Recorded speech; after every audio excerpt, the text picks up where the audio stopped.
Maka katanya rancangan undang-undang Omnibus Law itu membuat cipta lapangan kerja, membuat kesejahteraan rakyat. Nyatanya dalam isi Omnibus Law tersebut semuanya, hampir semuanya merugikan kaum buruh dan rakyat Indonesia. Sejatinya di Indonesia 90% warga negara Indonesia ialah buruh, kawan-kawan. Di Omnibus Law khususnya Kesmaster ketenaga kerjaan, kawan-kawan, di mana yang mungkin saat ini kita merasakan nyaman bekerja sebagai karyawan tetap dan diupahnya sesuai aturan-aturan pemerintah. Tapi ketika Omnibus Law disahkan, ketika Omnibus Law dijalankan, maka tidak ada lagi jaminan kesejahteraan bagi buruh ke depannya, kawan-kawan. Bukan hanya buruh, pertanian, pelajar, mahasiswa, rakyat miskin kota, semua akan terkena dampaknya, kawan-kawan. Di mana Omnibus Law di klaster ketenaga kerjaan mengkebiri hak-hak kaum buruh, kawan-kawan. Terkait upah yang selama ini kita dapat sesuai aturan ketenaga kerjaan, sesuai UMSK. Tapi ketika Omnibus Law disahkan, semuanya akan hilang, kawan-kawan. Upah kita akan dibayarkan kerja-kerja. Ketika kita tidak bekerja, kita tidak dibayar, kawan-kawan. Ketika kita tidak bekerja, kita tidak dibayar, kawan-kawan. Makan lagi perlahan. Makan lagi perlahan. Makan lagi perlahan. Yang dari Bitung mengarah ke sini. Oke, kita perlahan jalan. Nanti kita ke sana nggak apa-apa. Yang dari Bitung ke sini kita ke sana nggak apa-apa, nanti bertemu. Oke, kawan-kawan, harus kita ketahui bahwa Omnibus Law ini sangat menyengsarakan kaum buruh dan rakyat. DPR yang sejatinya Dewan Perwakilan Rakyat sekarang menjadi Dewan Pengkhianat Rakyat, kawan-kawan. DPR bisa dibilang DPR bangsat, kawan-kawan. Mereka hanya mementingkan kepentingan pribadi, mementingkan kepentingan pengusaha, mementingkan kepentingan investor-investor asing, kawan-kawan. Tidak mementingkan kepentingan buruh dan rakyat Indonesia yang tertindas saat ini, kawan-kawan. Kita di sini turun aksi bukan semata-mata demi kepentingan pribadi, kawan-kawan. Kita turun aksi demi kepentingan kaum buruh dan rakyat Indonesia yang tertindas, kawan-kawan. Assalamualaikum warahmatullahi wabarakatuh. Terima kasih kawan-kawan media semua. Alhamdulillah hari ini kita aksi di depan gedung DPR RI, yang mana kita tetap menyuarakan dari awal akan lahirnya sampai pembahasan tentang RUU Cipta Kerja Omnibus Law, kita tetap konsisten untuk memperjuangkan ditolaknya RUU tersebut. Hari ini terdiri dari 62 federasi yang tergabung di dalam koalisi buruh menolak Omnibus Law. Tetap konsisten dan berkomitmen bagaimana caranya agar RUU Cipta Kerja itu tidak disahkan oleh anggota Dewan Perwakilan Rakyat kita. Tadi sudah mendengar kawan-kawan berorasi, itu adalah keluh kesah kami. Keluh kesah kami sebagai buruh, sebagai rakyat Indonesia, yang mana kita tidak dipandang oleh pemerintah. Pemerintah hanya memandang sebuah investasi yang menurut kami ini sangat merusak tatanan dari perburuhan di Indonesia. Karena apa? Investasi bukannya kita alergi, kita setuju datangnya investasi di Indonesia secara besar-besaran. Tetapi tolong perhatikan nasib kami juga, perhatikan masa depan kami juga. Jangan hilangkan status kerja kami. Jangan marginalkan upah-upah kami dengan menghapus sistem upah minimum provinsi atau kota.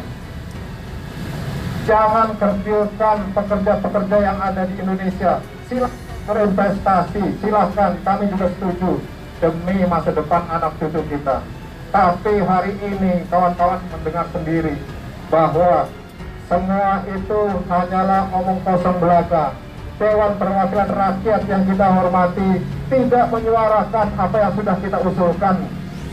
Dewan Perwakilan Rakyat tetap bermain di dalam ruangannya mensahkan semua apa rancangan yang diusulkan oleh pemerintah.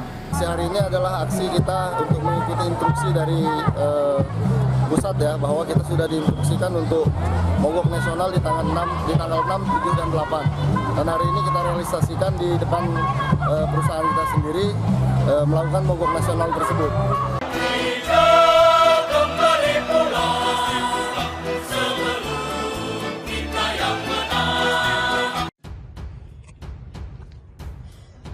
Gerakan buruh se-Jakarta dimulai besok.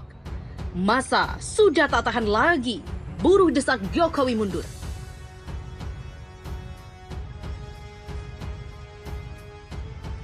Gerakan buruh Jakarta demo mulai besok.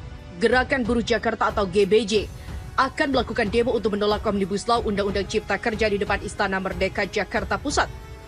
Pihak kepolisian pun mengingatkan akan adanya potensi besar klaster corona karena demonstrasi. Gerakan buruh Jakarta terdiri atas Aliansi Serikat Pekerja atau Buruh yang berkedudukan di Jakarta. Koordinator Lapangan atau GBJ Supardi mengatakan pihaknya sudah menyampaikan surat pemberitahuan kepada Polda Metro Jaya.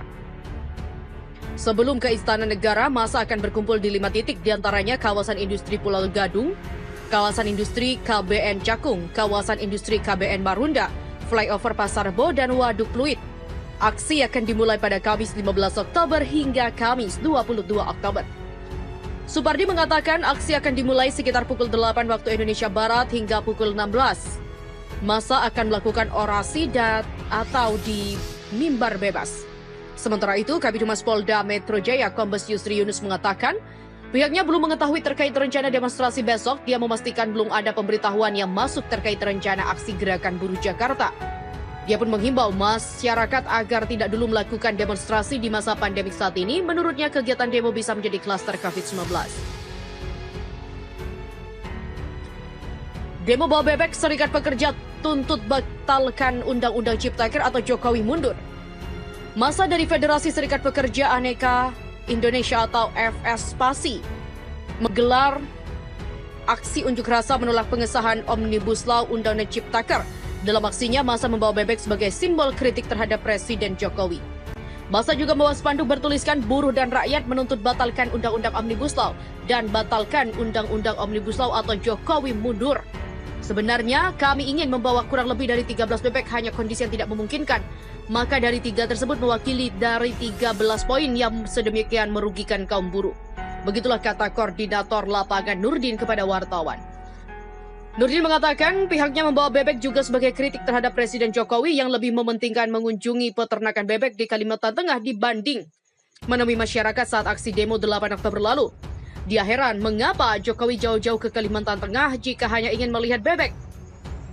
Maka dari itu pihaknya inisiatif untuk membawa bebek. Nurdin menggelar unjuk rasa ini bergabung dengan ATOS, Aliansi Tolak Omnibus Law, dan PPMI. Kurang lebih ada 200 massa. Nurdin mengatakan Omnibus Law bukan hanya merugikan kalangan buruh saja, namun juga merugikan masyarakat banyak. Dan inilah mengapa pihaknya mengantarkan bebek ke Jokowi agar Jokowi sadar jika mengurus masyarakat tidak seperti mengurus bebek.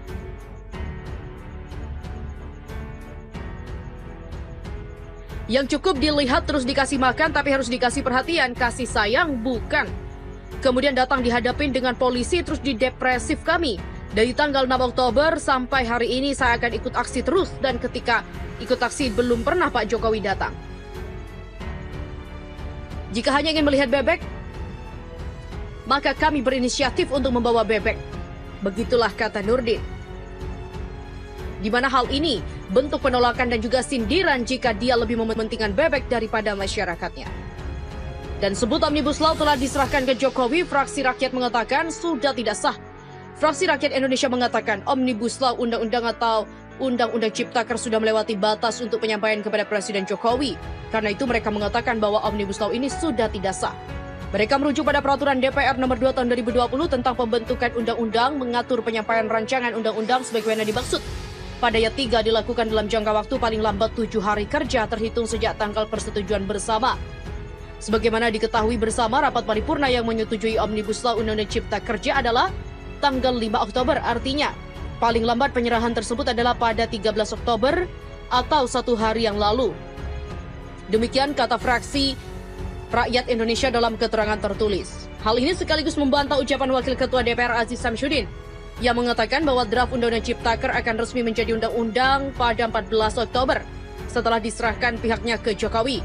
Aziz beralasan tenggang waktu untuk penyampaian Undang-Undang Ciptaker akan jatuh pada 14 Oktober 2020, tepatnya pukul 00 waktu Indonesia Barat, bukan 13 Oktober. Dengan demikian, DPR telah terlambat menyerahkan RUU Omnibus Law Cipta Kerja. Keterlambatan ini menambah banyak kecacatan sebelumnya, sehingga RUU ini tidak memenuhi syarat formal untuk menjadi undang-undang. Dengan dasar argumen ini, FRI menyatakan dua sikap mereka. Yang pertama, Omnibus Law Undang-Undang Cipta Kerja cacat formil sehingga tidak memenuhi syarat untuk disahkan dan diundangkan. Kedua, pemberlakuan RUU Omnibus Law Cipta Kerja mereka sebut sebagai sebuah pelanggaran hukum dan konstitusi. Dan hari ini DPR memang baru direncanakan akan memberikan draft final Undang-Undang Cipta Kerja yang mereka setujui pada Jokowi. Jumlah halaman draft undang-undang ini diketahui beberapa kali berubah, meski telah disetujui di paripurna pada 5 Oktober 2020 lalu, dan sebut demo Omnibus Law ditunggangi, Menko Erlangga dipolisikan. Para mahasiswa di Mataram, Nusa Tenggara Barat atau NTB melaporkan Menteri Koordinator Menko Bidang Perekonomian Erlangga Hartarto dan kepada Polda NTB pada Rabu 14 Oktober 2020. Laporan tersebut merupakan buntut dari pernyataan Erlangga yang menuding aksi demonstrasi mahasiswa menolak Omnibus Law Undang-Undang Cipta Kerja ditunggangi atau disponsori pihak tertentu. Mahasiswa yang tergabung dalam Cipayung Plus Kota Mataram tiba di Polda NTB siang tadi dan langsung melaporkan Menko Erlangga. Beberapa bukti pernyataan Erlangga yang dimuat di sejumlah media juga disertakan dalam laporan. Koordinator Umum Mahasiswa Andreas P. Waketi mengatakan, pernyataan Menko Erlangga bentuk penghinaan gerakan mahasiswa yang datang dari panggilan hati menolak Omnibus Law. Menurut kami, apa yang telah diucapkan oleh Bapak Menko Erlangga Hartarto adalah bentuk penghinaan terhadap gerakan mahasiswa setanah air, khususnya gerakan mahasiswa Aliansi Kelompok Cipayung Plus Kota Mataram yang masih tumbuh subur dalam idealisme perjuangan. Menko Erlangga dilaporkan dengan beberapa pasal seperti pasal 14 dan pasal 14 Undang-Undang Nomor 1 Tahun 1946 tentang peraturan hukum pidana yang memuat penyiaran berita atau pernyataan bohong dan juga keonaran di tengah masyarakat. Selain itu, mahasiswa juga membawa bukti kwitansi masing-masing organisasi mahasiswa yang berisi bukti bahwa mahasiswa yang menyatakan patungan biaya dalam menggelar aksi demonstrasi tidak ada sponsor dari pihak lain.